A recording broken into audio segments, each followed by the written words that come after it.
Tafa tey jii Direct News bu xët bu njëkkam la daal di ñëw ak ki nga xam ne que moo di Ousmane Diagne ak PM di Ousmane Sonko.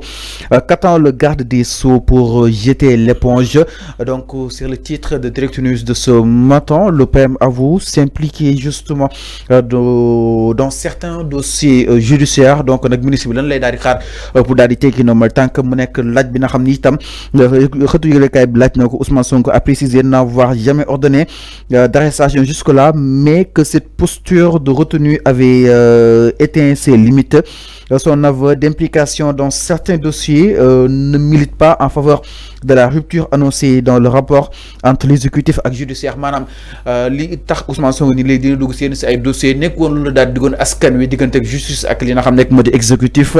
Ousmane Sonko ne s'est pas limité à une déclaration de principe devant les députés. Il a reconnu s'être personnellement impliqué dans ce qui semble être l'affaire opposant deux actionnaires de West Africa. En tout cas moom ki nga xam nekk moo Direct News moo ko daal di xam ne mu nekk kàddu yoo xam ne itam yëkki na ko. Alors enfin laaj bi nag mi ngi samp par rapport ak li nga xam nekk moo di justement xët bu njëkk bu Direct News que ni qu'attend le garde des Sceaux pour jeter l'éponge jëm si Ousmane Sonko ni nga xam ni itam noonu la avoué que ni dina dugg si yenn si ay dossiers judiciaires. Est-ce que loolu ñu jaayoon à travers cette campagne électorale les rapports entre l'exécutif et justement la justice? Est-ce qu'il a démissionné? Il va démissionner parce que quoi? Le garde des Sceaux. Mais c'est ce que j'ai dit. Journal boobu laay tontu. Pourquoi il doit démissionner? Lan moo xew? Maintenant on veut pousser ce ministre-là à démissionner. Sous quelle base? C'est la question dont je pose. Parce que Ousmane Sonko wax na ni que le ministre il fait partie de la sphère politique. Loolu moo am. Le procureur il fait partie de la sphère politique. Mais loolu moo am. Où est le problème?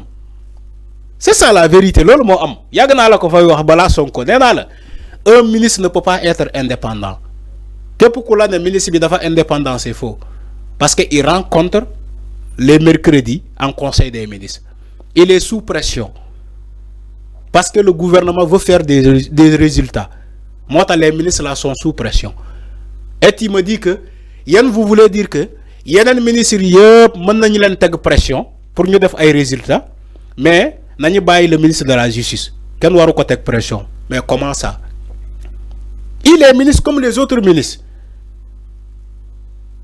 War nañu teg ci moom pression pour mu def ay résultats ci domaine am.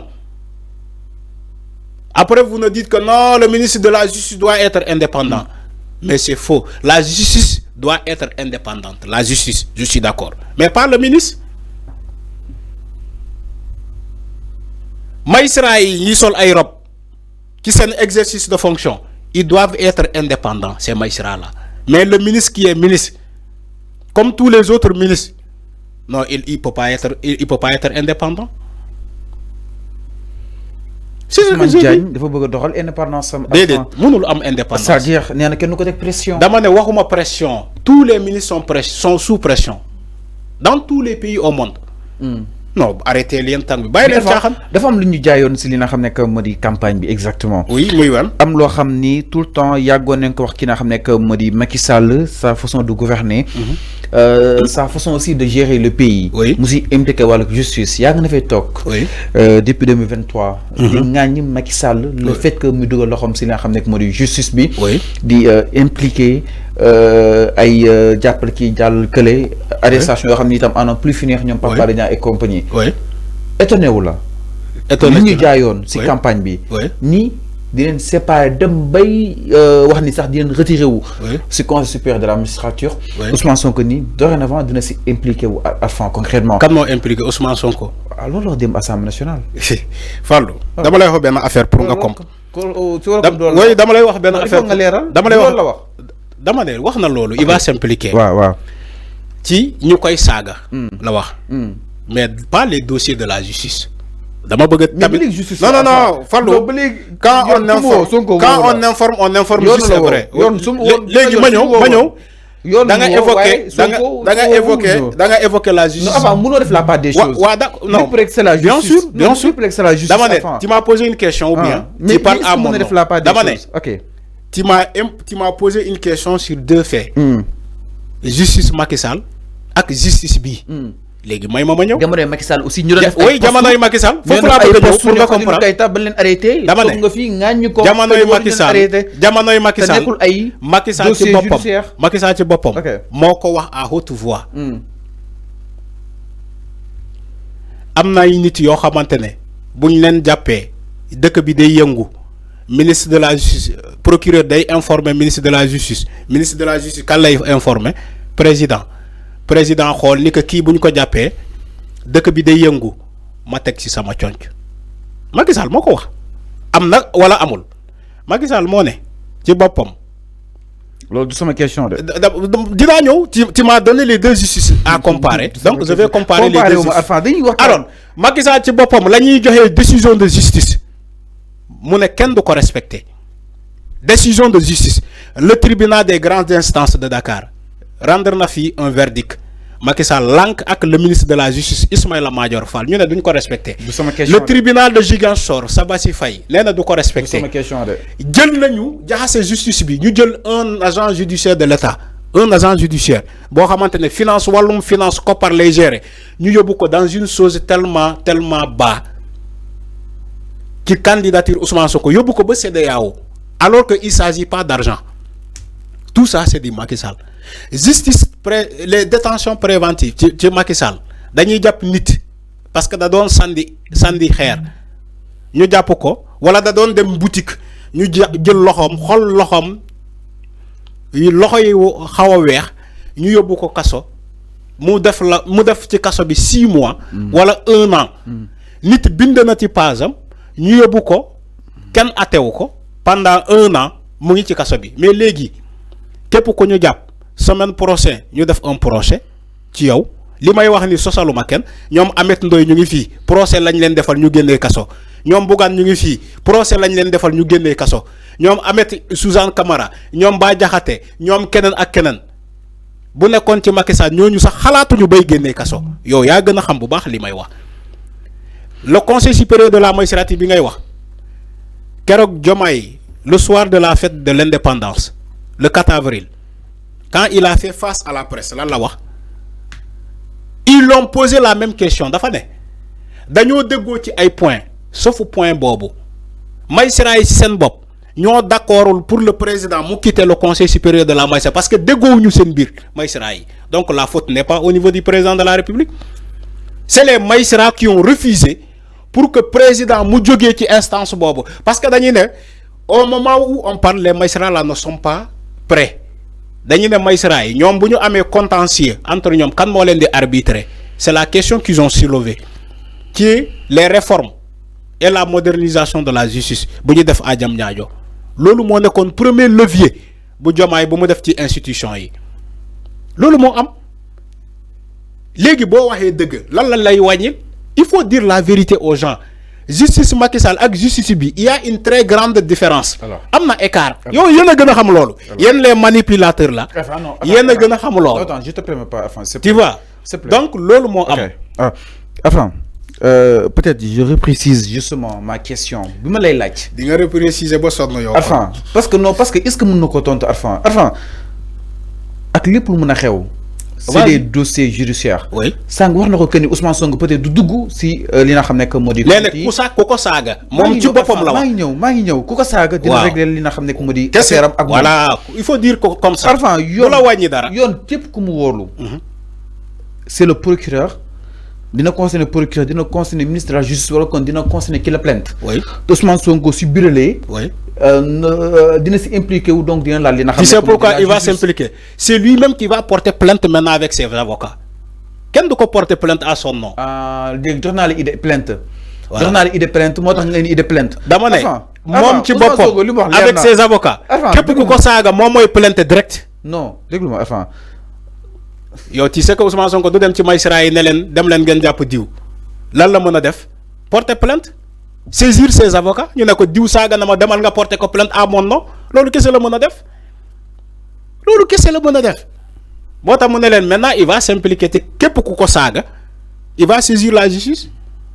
Auparavant dañ doon procureur moo doon autosaisiru moom mu yégee ko ci presse bi maintenant képp ku ko saaga c'est lui-même avec ses avocats moom mooy ne avocat am diw saaga dama demal nga porter plainte à mon nom il va plus tolérer tolérance zéro loolu lay wax mais waxul tolérance zéro ci yeneen dossier yoo xamante justice changé waat nga sa argumentaire. dama ne justice bi moo ko war a doxal changé waat nga sa argumentaire. man musuma changé dara. mais Erfan tu es appelé à être équidistant dama ne dans tes analyses concrètement Erfan mais Erfan la question ma ñëwaat si question bi mooy dafa am lu ñu jaayoon si li nga xam ne que moo di campagne bi peut-être NB Erfan li fi Macky Sall defoon kenn rafetlu ko. man dama koy ñaawlu bu baax les arrestations non justifiées Macky jaaduwul tegu ko si yoon Erfan emprisonnement yi sànq ni nga ko waxee teguwul si yoon Macky si avant mandat di jeex Macky Sall il est le plus mauvais président de l'histoire du Sénégal bu fekkee loolu ngeen bañ a dégg c'est le plus mauvais président que le Sénégal n'a jamais eu. Macky avant muy dem saboté na dëkk bi loolu kenn mais loolu lay wax ni te kenn àndul si lu mu doon def voilà loolu je suis d'accord avec toi mais avant peut-être comme ni ko Thiat waxee li ñu moyoon Macky Sall mënuñu koo moy gouvernement bi surtout ñii nekk ay jeunes di incarner li nga xam ne que mu di doxinu li nga xam ne que mu di réew mi dafa am lu ñu jaayoon avant muy un projet. yaa ngi xaabaabal sa émission jeex na bu yàgg. dafa am lu ñu jaayoon muy sa émission li mu lay signaler Régis sa émission jeex na yaa ngi xaabaabal rek li ngay wax ni yëpp amul xam-xam. tu reviens sur des discussions erronées. amul xam-xam Fallou del wax xam-xam rek. parce que y avait une rupture tant chantée sur la séparation et l'administration juste de la justice concrètement afin amoon lu ñu jaayoon dem bay annoncer le retrait du conseil supérieur de la magistrature peut-être yow am na wax naa ko léegi fii am na lu ta retiré woon magistrat yi ñoo bañ si mën naa bañ a partager ak yow si kaw kën yi Diomaye magistrat yi faluñu ko peuple bi ñoo ko fal donc peuple bi la diglaale woon ak malgré la position des magistrats war na mën a génn si conseil supérieur de la magistrature bi xam ne moo naa si am si boobu de avis waxtaan la rek Fallou échange d'idée la afan moo naa am avis que ni Diomaye magistrat yi faluñu ko bu muy déglu magistrat yi peuple baa ko fal donc mën na sàmmonteeg li nga xam ne que moo di justement ak ay jigéem on va terminer par là waaw may ma leeral foofu rek justice Macky Sall kenn rafetlu ko donc Ousmane Sonko bi doon tant chanter la rupture une séparation juste entre l'exécutif ak judiciaire bi mën a def allant dans sens peut-être Sonko su toogee réaliser li nii est-ce que nekk erreur avant poser sa question mu bref rek yow yaa ngi jël texte non man c'est une réaction et que dama laa yërëm def la parce que amoo question bi ngay poser sa question da nga koy poser mu juste mais yow yaa ngi développer texte mais Sonko dama ne Sonko da nga koy ñaanal réussite Fallou da nga koy ñaanal réussite bu baax a baax Sonko réussir y a même des problèmes avec tes mots dama ne Fallou réussir mooy réew mi am fu mu egg Fallou da nga koy ñaanal mu eggaleeg jàmm inchallah Fallou mais avant Sonko n'est pas le président de la République la rupture pour jàppale la exécutif ak judiciaire bi pour jàppale la l'annonce d'Ousmane Sonko pour man sama gis xaw na ko taxaw suuf concrètement waa tegul ci position bu baax taxawal ci position bu baax y a même des problèmes dinaa la jàppale léegi taxawal ma jàppale la non déedéet foog ma tontu déedéet yow taxawal rek taxawal rek dama ne Fallou déedéet jàngaloo xam nga yéen nous les journalistes xam nga yéen Fallou Sonko daf ñoo interpeller les vous avez un problème xam nga yéen ku mel ni yow waaw pare Fallou yéen judiciaire bi rek xam nga yéen vous avez un problème foofu lay waxee après ma jeexal vous avez un problème votre seul problème c'est Ousmane Sonko. Vous avez un seul problème. Votre problème, c'est pas la gestion de Diomaye, c'est pas la gestion de Diou, de Massamba, de Y ou Z. Votre problème, c'est Ousmane Sonko. C'est ça votre problème. Tout le problème, c'est Ousmane Sonko. Mom le bugul gis. Mais, dinañu sonno. Il est là pour 5 ans. Il est là pour 5 ans. Alors, Fallou. Diomaye c'est le peuple qui l'a élu au suffrage universel pas direct dinaa la wax benn affaire gis nga le conseil supérieur de la magistrature bu muy présider loi moo ko wax même le peuple qui a voté ce peuple là respecte les lois moo tax li ngay wax nii amul sens dire que ouais Diomaye il doit pas écouter les magistrats, il doit écouter le peuple parce que c'est le peuple qui l'a élu parce que li ngay wax ni amul xam-xam do xam-xam le peuple qui a voté pour Diomaye mu nek président ce peuple là respecte les lois de ce pays. Parce que ce pays-là, c'est un pays de loi. Diomaye bu naree génn ci conseil supérieur de la magistrature parce que il y a une loi. moo ne c'est le président de la République qui préside le conseil supérieur de la magistrature et gère les carrières des magistrats. Voilà, merci. Donc loolu bu ñu ko naree changé du nii comme ni ngeen koy waxee nii oui Diomaye yooyu yaa ñu ko fi diggoon ci ay campagne oui il faut respecter c'est pas comme ça qu'on change les lois. Diomaye même bu bëggee génn ci conseil supérieur de la magistrature dafay am projet de loi modifiant loi bi comme ay pour me présider ce conseil supérieur de la magistrature. li ma lay wax ni xam-xam la. bàyyi leen seen tapale yi. Merci beaucoup. Man avant je suis parfaitement. non d'accord. déedéet dama laa ak gindi rek jàppale la. Ousmane Sonko ay saa kenn du ko cautionner si réew mi. yéen seen problème Ousmane Sonko la. ay saa kenn du ko cautionner si réew mi. Je suis parfaitement d'accord avec Ousmane Sonko mais tamit Ousmane Sonko na xam ni. na bàyyi nit ñi wax seen xalaat rek surtout si actualité bi kuy wax si actualité bi nan la bàyyi nga wax sa xalaat tu es libre nga wax exactement sur les développements justement bi ñoom ñu nekk di def et je pense que loolu Ousmane Sonko du ko bañ parce que il a été démocrate si jamono yi ki nga xam ne. bu yàggee rédaction 5 TV merci beaucoup Arfan. bu yàggee rédaction 5 TV ñooy dugg fekk ñu fii ci émission bi ne seen temps bi jeex na. bàyyi di xaaral ba gars yi bu ñu la signalé ne la sa émission jeex na. da ngay respecté émission jeex na donc merci beaucoup autant que vous êtes exactement. ñoom Malick Sissoko merci beaucoup.